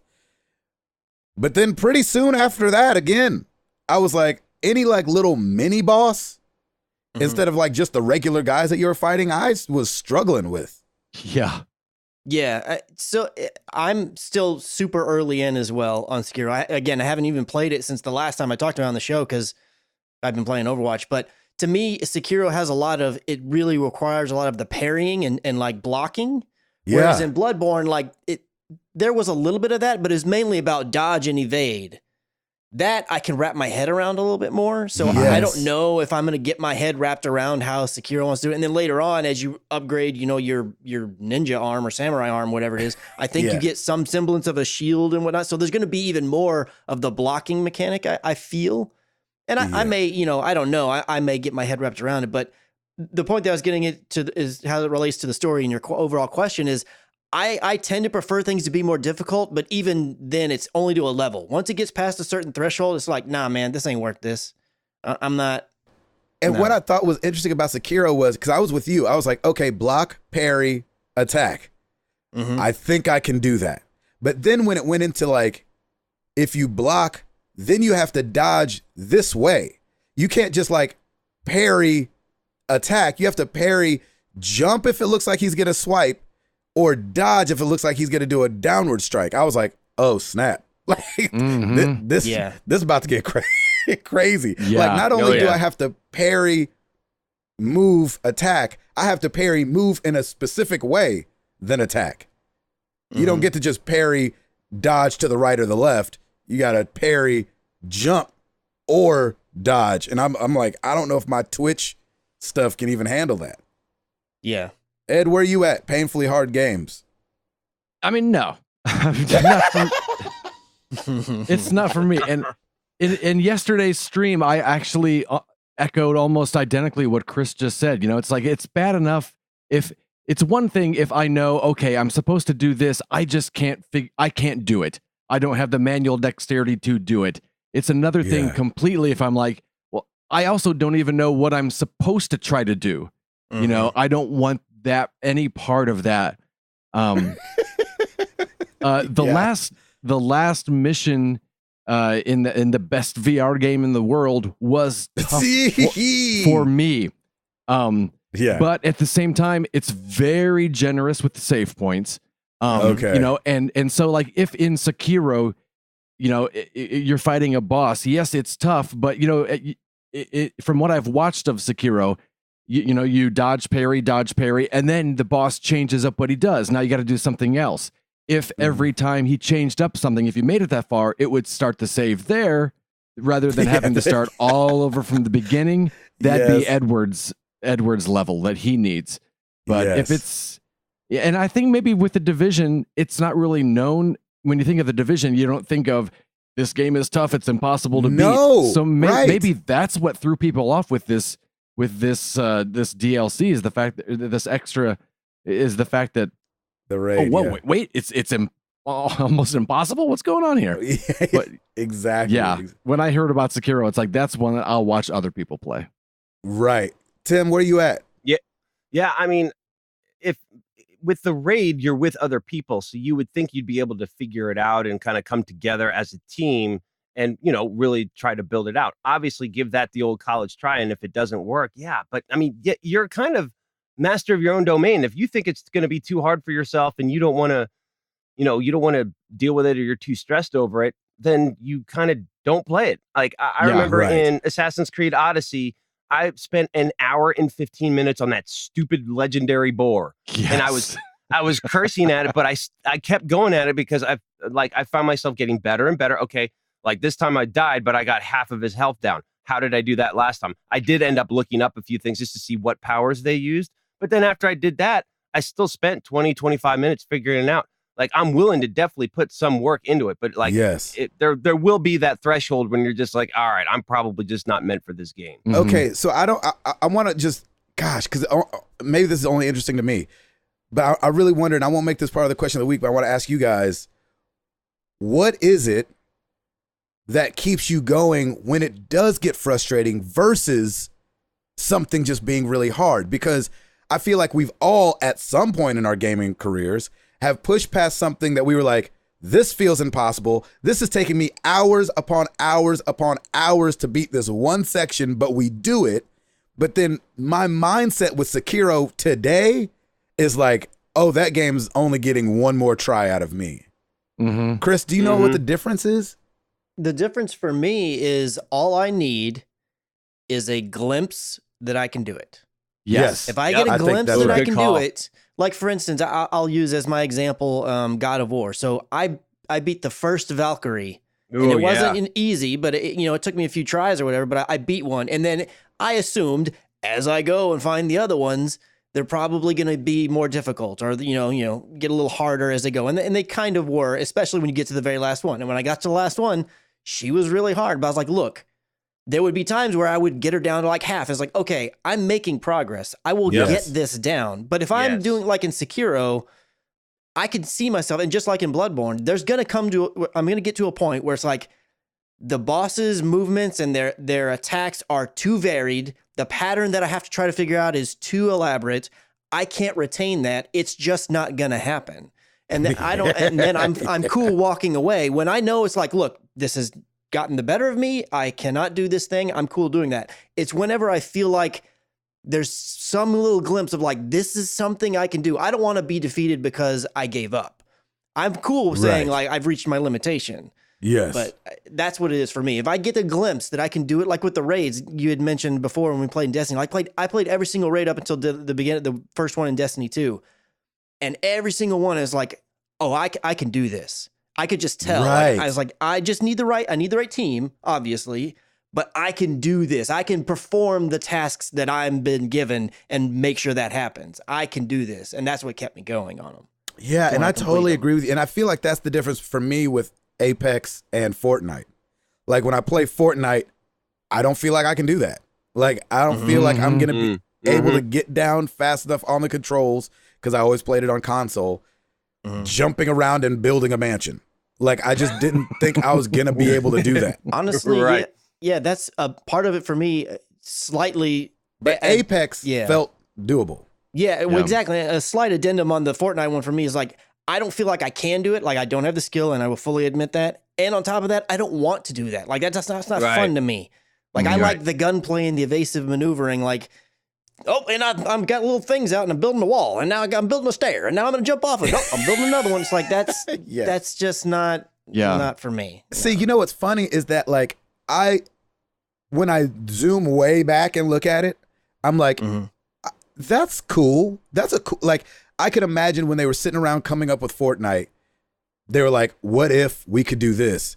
And I actually think that it's a great idea. But I just don't have the thing for it. Like, and I don't know if I just got on it too late or if I'm just too old, but like the difference between playing Fortnite and the difference between playing Apex, for some reason in Apex, I always feel like I have a shot. I don't know why. Yeah. But that's just you as a gamer, man. Like, you know your strengths, you know your weaknesses, you know what you like and what you don't like. And, you know, not every game is going to be for you. And it's a great example. Like, Apex is definitely more suits your style versus Fortnite, because you don't like the creating, you don't like building on top of trying to shoot other people. So yeah, of course you're going to gravitate to that other one, and that's fine. Like, there isn't some grandmaster, you have to be the best video gamer ever. Like, it's totally subjective based on what you want to do. And I love that, Chris. You said if I have a glimpse of improving and being able to you know, advance a little bit more despite me dying, I'm going to keep doing it, because that's exactly what I did with the Boar. That's what I did with the Valkyries and God of War. Like, I noticed, hey, I still got their health down. I remembered how I did it last time. Let's keep going and try and figuring that out. But the end result is you do get satisfaction in doing it. And then for me, it's like, all right, boom, let's go on to the next thing. Now I know what to do moving forward. I can use this weapon or this maneuver and be done with it, and I'm good. So that's the satisfaction for me. It's like, once it's done. There you go. Chris, you out? Yes. I wanted to touch on just one thing real quick, just because we saw it, because we talked about it for, I think, a couple weeks in a row. The Sonic movie has been pushed back. Yeah, it has. Yeah, it has. Surprise, surprise. Yeah, to February 14th, Valentine's Day of 2020. Yes. So, you know, we talked about, I don't know if maybe they'll be able to get it done by the time no, they couldn't. Nope. So it's been pushed back. And so and then we'll see. And then, of course, to Chris's amusement, and we're happy about this, the new trailer for Death Stranding drops today, the day of recording. Oh, that's right. Yep. Which is the 29th. Or I'm assuming it's a trailer. It's very cryptic. But well, I'm surprised they didn't wait for E3 on this one. Well, what's weird? Not going weird? to be at E3. Well, so that's right. Sony's not going to be at E3. And yeah, so just what I thought was weird about this was, like, we got all this cryptic stuff. And then I thought, and I haven't looked up the timing, it seemed like before Kojima dropped that, like, what is it? The We Are the Hand, or Make the Rope, Create or something. The rope. What is it? Create the Rope. The Rope, I believe. Yeah. Is what it said. Troy Baker dropped that line that said Create the Rope. Ooh. And I felt like it was pre-Kojima, though. And so I thought that was interesting. So obviously we have no idea what anybody's talking about. I know. Man, that boy is out there. Yes. God bless him. But I'm excited to see this continually grow. I'm excited to watch Chris play it. I think I'll play it. I think I have to play it. But yeah, we'll see. We'll see as it unfolds. Eduardo. Yes, sir. What do you got for us? Well, over on the YouTube channel, of course, brand new, we've got Layers of Fear 2, Acts 1 and 2. That's up there if you want to watch. It's about 3.5 hours long. And kind of like Days Gone, I went back and watched someone else play a part that I really struggled with, and they didn't. They got it on the first try. Really? It could have just been me. So I'm gonna give it another shot. There might be more coming up soon. Also, we've got parts 12 through 14 of Days Gone up there. We're now up to 59 hours of Days Gone for you to enjoy. Nice, man. You don't like it then, huh? I'm gonna like it, yeah. Once I get past this horde, I think I'll like it. Yeah, dude, you totally will. Yeah. You will. And also, Game Pass announced a bunch of games as coming up. Available now, Metal Gear Survive. I'm going to ask Chris if I need to play that. I don't know, because that's the one that came out after Kojima left. Yes, and he was mad that it had the name even attached to it. I have heard some people, like, once you get past the hate of, like, oh, it's not Kojima, I've heard that it's, it's worth giving a little go to. Yeah. But I've never tried it. I've heard more that people were mad that it said Metal Gear than it was that it was a bad game. Oh, really? Oh, wow. Okay. Okay. Also available now, The Banner Saga. Available now, Void Bastards. I don't know if I could say that. It's okay. It's the title of the thing. On the 30th, Dead by Daylight. Nope. Ooh. So give that a try. Outer Wilds, also on the 30th. June 6th, Full Metal Furies, The Banner Saga 2, and Super Hot. And you can give those a try coming up. Super hot right now. Super hot. Super hot. And Xbox and PlayStation, they have not. Super hot. Sorry, go ahead. I was like, what in the world is going on over there? Gabe's shed. Man, this Discord connection is not right. Hello? Can y'all hear me? It was Can you hear me? Before. And I think later today, the day of recording, Xbox and PlayStation are supposed to announce their free games for next month. So we'll have that for you next week. There you go. Yeah. I love that. Well, thank you, Eduardo. You're welcome. Every week we ask you guys a question. Last week was different. Oh, man. We said, can a bad, quote unquote, bad ending ruin a good game for you? And the step further, if you heard a game had a bad ending, would it keep you from playing it? Over on Twitter, we got Chules at the Chules. A bad ending would decrease my chances of wanting to play through it again. Metal Gear Solid 5. I heard MGS5 had a bad ending, but I still played it because I love the Metal Gear Solid franchise. So it depends on the game / franchise on whether or not I'll play it with the knowledge of a bad ending. Miller, was the ending bad on MG5? I remember that. I remember hearing that. Chris, was it bad to you? I didn't feel like it was bad, but it wasn't. It ended. You could tell there was more story that he wanted to tell, and they were just artificially kind of ending it. Ed, did you feel the same way? I never finished it. There you have that. So you got the good part of the game. Yeah, I guess so. Miller alert at Miller Ultima. A bad ending can definitely ruin what was otherwise a good story. However, someone telling me it has a bad ending wouldn't stop me from playing. You need to decide if it's good or bad for yourself. There you go. Yeah, I like that. That makes total sense. Yeah. Perfect sense. Over on Facebook, Fonzie Maldonado. Hey. Of course, a bad ending to a game can ruin it, especially after putting in countless hours into said game. As for someone else not liking the ending to a game, that's their opinion. I'll still play the game regardless. I might have a different perspective and opinion. There you go. Right. Micah Garrett, absolutely not. I hadn't touched Mass Effect 3 or BioShock Infinite until I heard about their endings. I picked them up to find out what the fuss was all about and was blown away by both of them. A lack of expectation definitely helps. There you go. You know what's funny? I wasn't in the Mass Effect 3 terrible ending camp either. I wasn't either. I got to the ending of it and everybody was like, bah! And I got to the end, I was like, oh, I mean, I see what you're saying, but it's not that bad. Gabriel Anthony Marcano staying on Facebook. The simplest answer I can give, if it has online multiplayer, then no. There have been some horrible Call of Duty campaigns, but having multiplayer to turn to keeps it going. Great example. There you go. Example. Yep. Yeah. Mike Peacott, or if he's feeling fancy, Pico. Oh.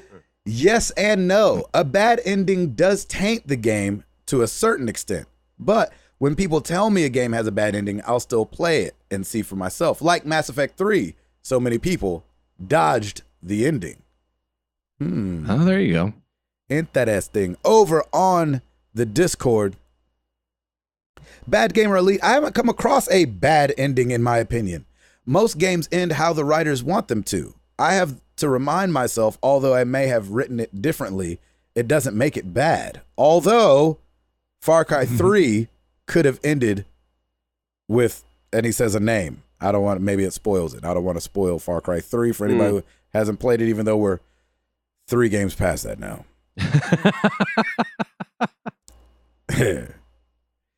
Beefmaster Serta, that's a tough question to answer. On one hand, you could be ignoring 20 to 30 hours of entertainment for the sake of a plot point at the end. On the other, you've spent that time investing in a story and should have a quality finish. It might be more of the end user creating expectation that isn't practical, or that a game can't live up to it. That makes sense. Yeah, very good points. Calmed Fury, Super Time Force. I rage quit the last level after getting timed out on the last ladder you had to climb up to the final boss. I just said nope and deleted it from my hard drive. The time looping was a cool mechanic, but the game should have stopped you if there was no way you could beat the levels. So missing the first jump a few times could mean that you fail the end mission 15 to 30 minutes later. Huh. That is interesting. Thank you guys so much. You know where to find us, facebook.com/married to the games. Come join the community group. I'm telling you, people in there getting it done, man. Right. Also, marriedtothegames.com, twitter.com/mttgcast. Like Ed said, youtube.com/marriedtothegames. Now on Patreon, if you want to support the show, patreon.com/mttg. And over on that old Extra Life, talking about raising money for the children. extra-life.org/team/mttg. And all the way from Disney. Woo. Rate us on iTunes so we can fight off the horde by hitting our rocks and banging on trees with our pew-pew-pews. Nice. Well, let's get into some questions.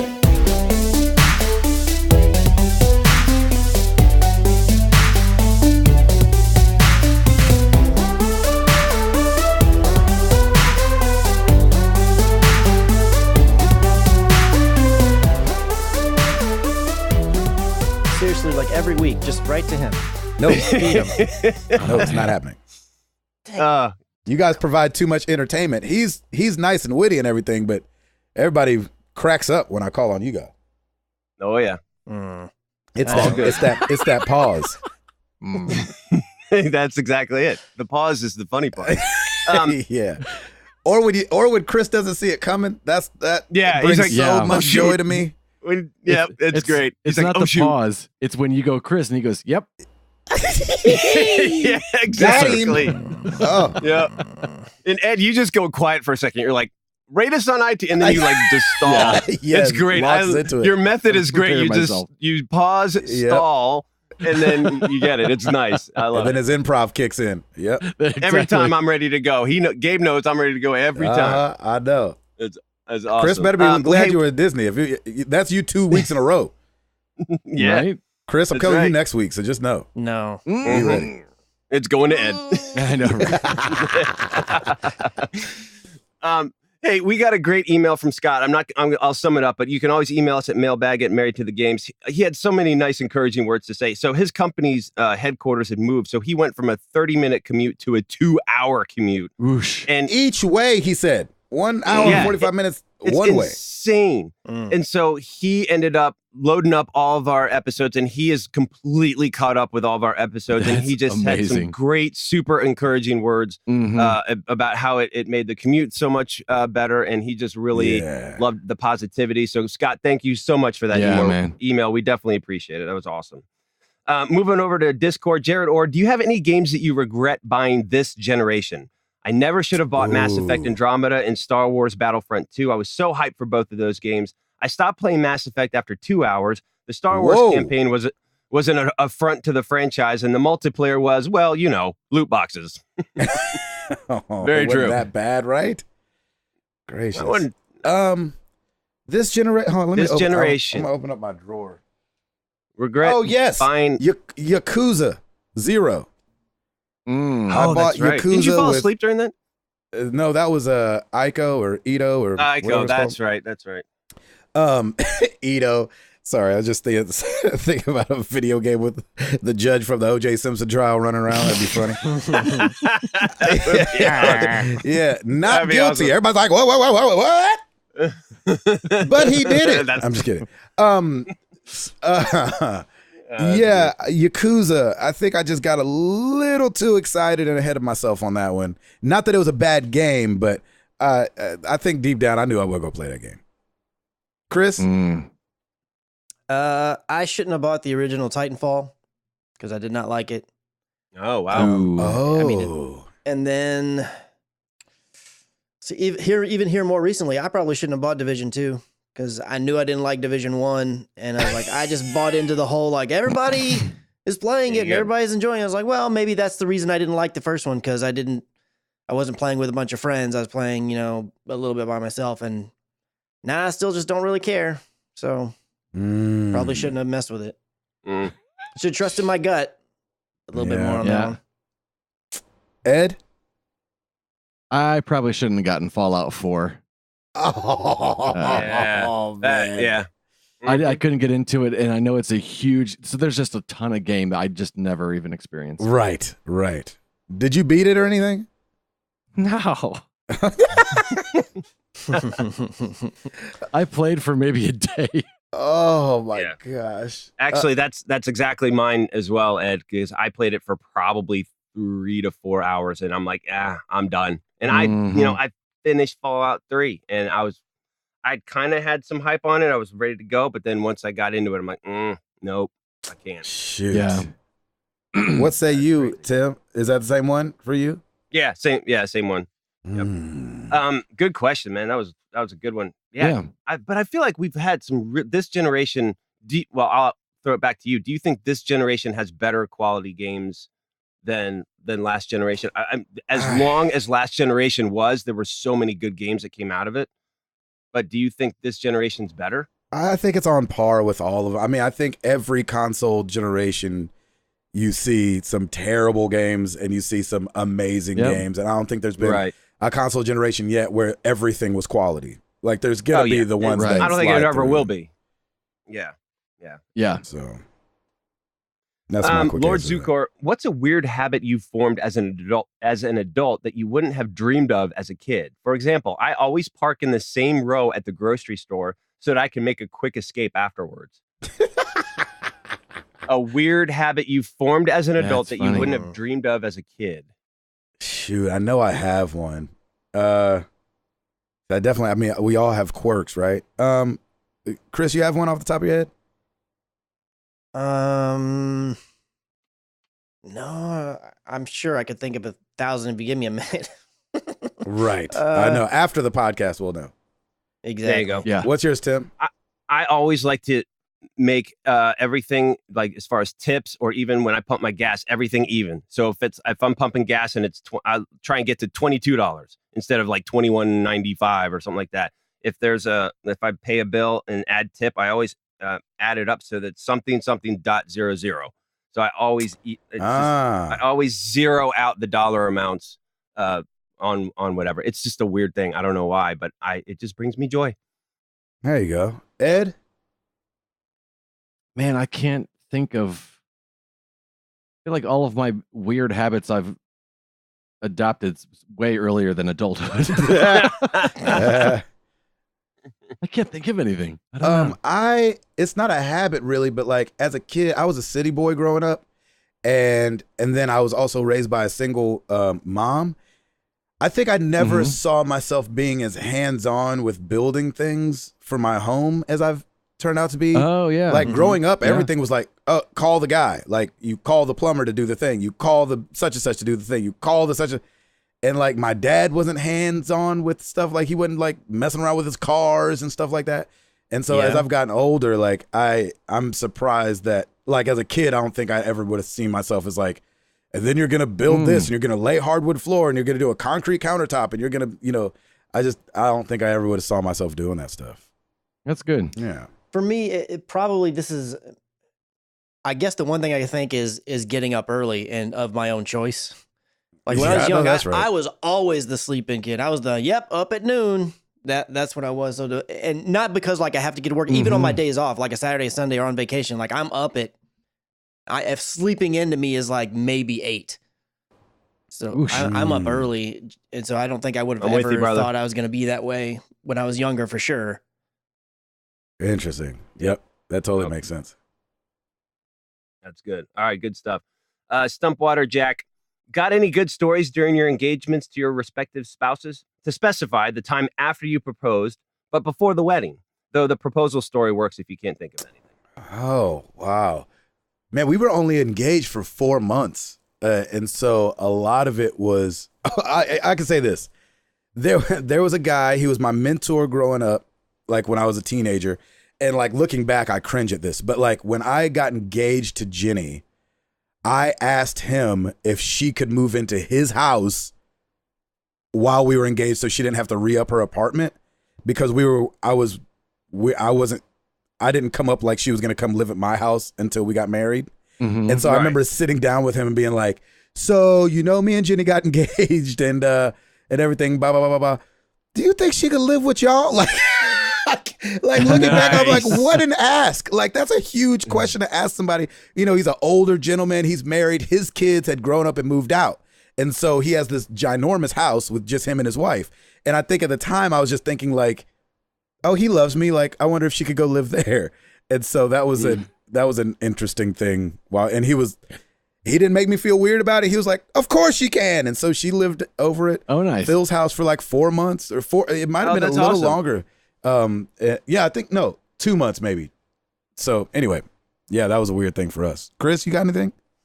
Man, I honestly can't think of anything interesting or strange or off the wall that happened. I mean, we were engaged for about almost 8 months. We got engaged in December, and then our wedding was in July, like right at the end of July.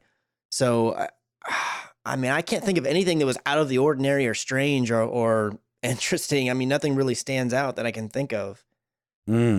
Edward?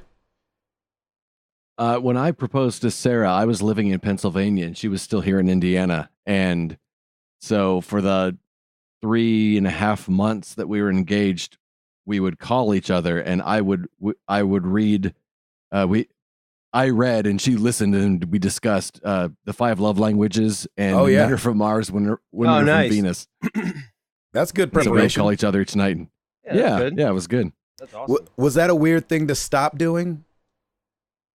Was it like, you should go downstairs and let me call you? Nah. I know, right? Not really. For a long while, she would have me read into her in bed. So like I would read Harry Potter. Yeah, so you could kind of do the same thing. That's fun. Yeah. There you go. That's nice. I like it. What about you, Router? When Lorna and I got engaged, I think we had set a date like pretty far. It was like May. And then we ended up pushing it back earlier to October. And I guarantee you everybody thought that I knocked Lauren up. Everybody probably thought that. Yeah, they're like, oh, they're pushing this up. Something must have happened or something. Shotgun wedding, like, baby. Exactly. So Lauren was, I think Lauren got more of the heat than I did because we weren't together. You weren't pregnant. I was just kidding. Well, that too. I know, right? I'm not a seahorse, man. No, because I was living in Nashville at the time. She was still up in Jersey. And so she's like trying to plan it. We're all trying to plan all this stuff, in separate states. And so when we moved up the date, she's like, I guarantee you half my friends think that I'm pregnant already or something like that. So we pushed it up, and thank God it was, because that would have been a really long engagement. And so it was a little less than a year, and it was good. But yep, didn't happen. It's all good. There you go. VP Butters, what do you want your next Saturday to be? Relax, yard work, a concert? Oh, gosh. Who would say yard work? Some people love yard work. He said that. Yeah, he said that in parentheses. He said, "Who wants that?" Well, you know what's funny? My mom loves working in her yard. She like just this last weekend. Even in this heat? My mom does too. She said that she was like frustrated with something. She was like, I just went and took it out on the yard. She there you go. Loves being. I mean, when I was in high school. That's why I never cut a yard before. I didn't cut a yard till I owned a house that had a yard because my mom liked to cut the yard. And so that's awesome. All through high school, I never mowed the lawn, none of that, just because my mom loved being out there. She loves yard work. Oh, I wouldn't want to do it in this heat right now, but I think that's what's happening to me this weekend. Lauren's like, hey, we haven't had any time just to love on the house. Let's plant some flowers and, just kind of straighten up some stuff. I thought y'all just did like 85 bags of mulch. Well, yeah, I did that just for the beds, but like now we want to actually plant some stuff. Oh, and, gotcha. We'll see. I'm gonna try and. You're like, what's all this? We haven't loved on the house business. I know, right? You haven't loved on the house. Yeah, right. No, it's all good. I would love to relax though. Yeah, I'll be in L.A. I think I'll be in L.A. on Saturday. Nice. Oh, is the question what we want it to look like? What do you want your next Saturday to be? Yeah. Oh, being in L.A. is fine. We haven't done a show in a while, so I'm fine going to doing a show. That sounds good. Nice. What about you, Chris? 5K? Yeah, no. Pretty much every Saturday, if we don't have somewhere to go or somewhere to be, or it's not vacation, we're out of town, it's like, I just want to play games. Like, if you could just tell me, hey, all day long, you can just veg out and game, I would do that. So I would easily fill my time with that. Love that. Right. Edward? I think the only thing better than not having any plans on a Saturday is having plans and then Sarah saying, you know what, let's not do that. I know. Isn't that great? That's such a good feeling. Best feeling I saw ever. a shirt the other day that said, there's no plans like canceled plans. Yes. Yes. And I was like, I need that shirt in my life. Yes.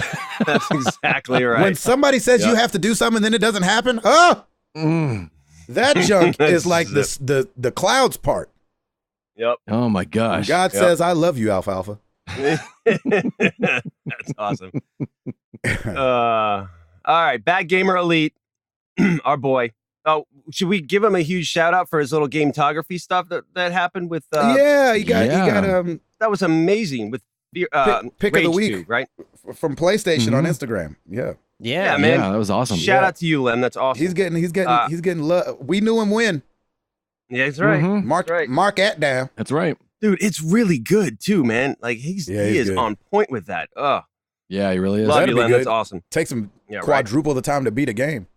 Exactly. Yeah. I know, right? What do you want your legacy to be? I mean, gaming wise, what do you want your gaming friends to say about you in 20, 30, 40 years? This podcast is what I want my legacy to be. Yeah, man. Absolutely. I want to be like, you know what? He loved gaming so much that he did a podcast every week for however many years this continues for. Because I feel like this has been my biggest flag in the sand. Yeah. Like exactly. or whatever that says like, this is how much I love this thing. This is how much I love the gaming community as a whole. And so hopefully this podcast is what my gaming friends say about me. What about you, Edward? I don't want to be the best at Overwatch, but I do want to be. Dude, you're getting there, man. I do want to be good enough at a variety of characters that when I'm gone, people will be like, "Oh man, if Ed was here, he could totally fill in." That's right. Yeah, I like that. Yep. That's hilarious. Mine's actually very similar to Ed's. I was gonna say, I want people to be able to think back and be like, "Oh man, whenever we had that thing going, be it playing Overwatch, or when we were gonna do that raid, we always knew if Chris jumped online, like, oh, we should grab him because he's gonna help fill that in. He's gonna be the perfect complement to that." Like, I wanted people to think not just that they had fun playing with me, like from the chat and the conversation, but also that I was able to like help out with it, and that was always a valuable member of the team, so to speak, because I play a lot of multiplayer stuff. Yep. There you go. Yep. I got 2. One, Gabe is the same as yours. The podcast, like just that we like consistent and we have fun and we have a great community. And 2, whenever somebody's on Overwatch and I'm on their team, they go, dang it, Router's on our team. Because I will still suck. I will still suck at that game 20, 30, 40 years from now. But I still love it. It's still fun. Yes. That's funny. That's good stuff. Lem, thank you for the question. Let's move on to Facebook. Travis Pospisil, what family activities are you looking forward to the most this summer? Nap time? I'm just kidding. I think just Oh, that's tough because every day for a little bit, when you got 3 kids and it's summer and school is out and it can turn into Groundhog's Day a little bit because you feel like you got to find something for them to do. And I think the deck, like enjoying our deck this summer that's nice. Is like numero uno, dude. And that is going to be. Is it going to be like fully completed today, or do they have to come back? No, I think they'll just frame it in today. I think it'll be done. I think by podcast next week, it'll be done. That's going to be sweet, man. That's awesome. I'm so happy for you. Yes. Yeah, that's going to be awesome. We're all excited. Chris? I mean, kind of the same, just being able to lounge out here at the house. I'd like to have more people over. And then I know we're going to be going to Arkansas, and we always look forward to that with her family. Yeah, spending some time out there. It's really beautiful out there, and where they have their condo that we go out to out there. So really looking forward to doing that too. That'll be in mid-July, somewhere around there, early July. Yeah. Edward? They usually have a Placencia family reunion in the summer. That's always that's fun. Oh, nice. Usually there's usually someone from out of town that we haven't seen for a while each year that pops in. So it'll be nice to see who's here this year. There you go. Yeah, mine is, I'm kind of already starting it now. Exactly. I'm kind of already starting it now. Right. I do love just being able to be with my family. I don't get to see my Dan and Gretchen and the 3 kids as much because they are they've got 3 kids like you, Gabe, and they're running around, and one's got cheer camp and one's off to college, and so it's nice for all of us just to kind of all be together. We've had some really good laughs so far, so I'm looking forward to pool time with Piper too because she loves it. There you go. We all just it's just nice being able to relax for a little bit, take some time off, and just be together as a family. It'll be fun. Love it. All right. Final question, Scott Clark. You guys talk a lot about kids' wives and 9-to-5s, but 2 of you only have fur babies. I'm curious to know if either of you get a hard time from people for not having children. Does anyone ever call you selfish? Or if you've actually chosen to not have kids, look at you crazy when you say you've made that decision, asking for a friend? I know that's right. Can I say something real quick before you guys start that? As somebody with kids, talking to 2 of my best friends that don't have kids, I just want to say, from somebody with children, I love that you guys don't have children. Yes. Don't ever feel guilty about it. Yeah, I fully support that as well. I don't think everybody's got to have kids. No, it's the most ridiculous thing to make somebody feel bad about. Sorry, go ahead, Ed. We have a friend who, he's never said anything to me. He knows Sarah more than he does me. And to her, he has said he just can't understand that we would choose not to. He just can't process why someone would choose that. Dude. And part of the reason that we tell people is we are selfish.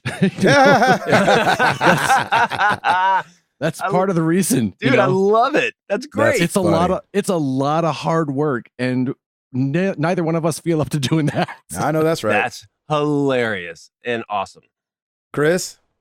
Yeah, we've gotten questions and everything, and I mean, I can't speak specifically for Stacy as to if people have said things to her beforehand or whatever, but I know my dad had a pretty hard time with it when I first told him, like, look, I'm not planning to have any kids because I'm the last with our last name and I'm the last male. So he, in his mind, it was always like, oh, you gotta have that son and bring forth an heir and all this. And I think it took him a while before he just kind of realized that, oh, I'm not just saying this. This is my reality, that it's not in the plans for me. Key part of that phrase being in the plans. Right. And I don't feel like these days we really get much about it because, again, most people who know us know this is our preference and this is the way that we choose to make things go. And I don't run into people super often. It was early on when we first got married and I told people, like, yeah, I don't think we're going to have kids. I probably got more questions then about, like, wait, but yeah, maybe not right the first year or two, but down the road, right? And it's like, no, it's just not really. And I definitely ran into a few people that maybe not quite as emphatic as I can't process this, but definitely people are like, I just don't understand. Like, kids are the best thing ever, and yada yada yada. And I was like, well, that's great. I'm glad you feel that way because you have them, so that's really awesome. Right. Right. But I just guess what? It's none of your business either. That's a decision that you guys have to make. You're not those people aren't making it for you. Like, back off, Slick. I will say this. The only thing that ever bums me out about somebody like Ed and Sarah, Chris and Stacy, I've got another couple in my life that don't have kids. And they weren't passionate, but like she couldn't have kids. The only thing that bums me out is that there's a bunch of awful people out there procreating. And here we have 4 people that I think are amazing, that are in my top 10 people I know in my whole life, and they're not procreating. That's my only pushback. Is like, I'm all down for people not having kids, but I need these stupid people to stop having kids so I can have more of my and awesome having multiples of them. They don't just have one; they have like 5 of them, and you're like, I'm no, like, how? Stop. Why do you have 7 different baby mamas? That's not helping anybody. And Gabe, I would add to that. The only reason I would say something too is because I know you guys would be awesome dads. Exactly. I know, like would just you guys would be killer dads. So that would be my only thing. But hey, you do you, man. Enjoy it. It's awesome. And they all right. Yeah, right. I mean, they're around. They keep you busy, that's for sure. I always says the guy with 3 children. I always go back to the Michael Scott quote where he's like, nobody ever rebelled against their fun uncle. So I'm just cool being a fun uncle. There you go. That's true. That's awesome. All right. We already talked about the question of the week. Oh, sorry. Was that it, Ed? I mean, Tim? Yeah, that's it. Okay. Sorry. Thanks for the questions, guys. Yes. We already talked about our answer for the question of the week, but we want to hear what you guys say. Do you like your games painfully hard? Do you like them painfully hard? Does that turn you off? Does that make you be like, oh, I'm going to go play it? I hear that game's hard. I'm getting it. So let us, exactly. Let us know. It's Cuphead weekend. Right. We'll talk about it next week. Thank you guys so much for being here. 350 in the books. We're dropping the little recap of episode 300 today, the day of releasing the podcast. And so go watch that. Even if you didn't make it, go watch it. If you did make it, I strongly encourage you to go watch it. It'll be on our YouTube channel. It was such a good time, and I think this is a great little reminder of our time together. So go check that out. And we have 50 episodes to get this thing right. Coming up on episode 400. Ooh, Lord. Oof. I'm already getting the shakes. I'm being completely honest. I'm down for it, man. I'm ready to get the planning going. Yeah, let's go. I know. This is good for me that way. I'm Gabe Patillo. That is Tim Router. That's Ed Placencia. That's Chris McCracken. And we are married to the games, and we are up out this thing. Bam!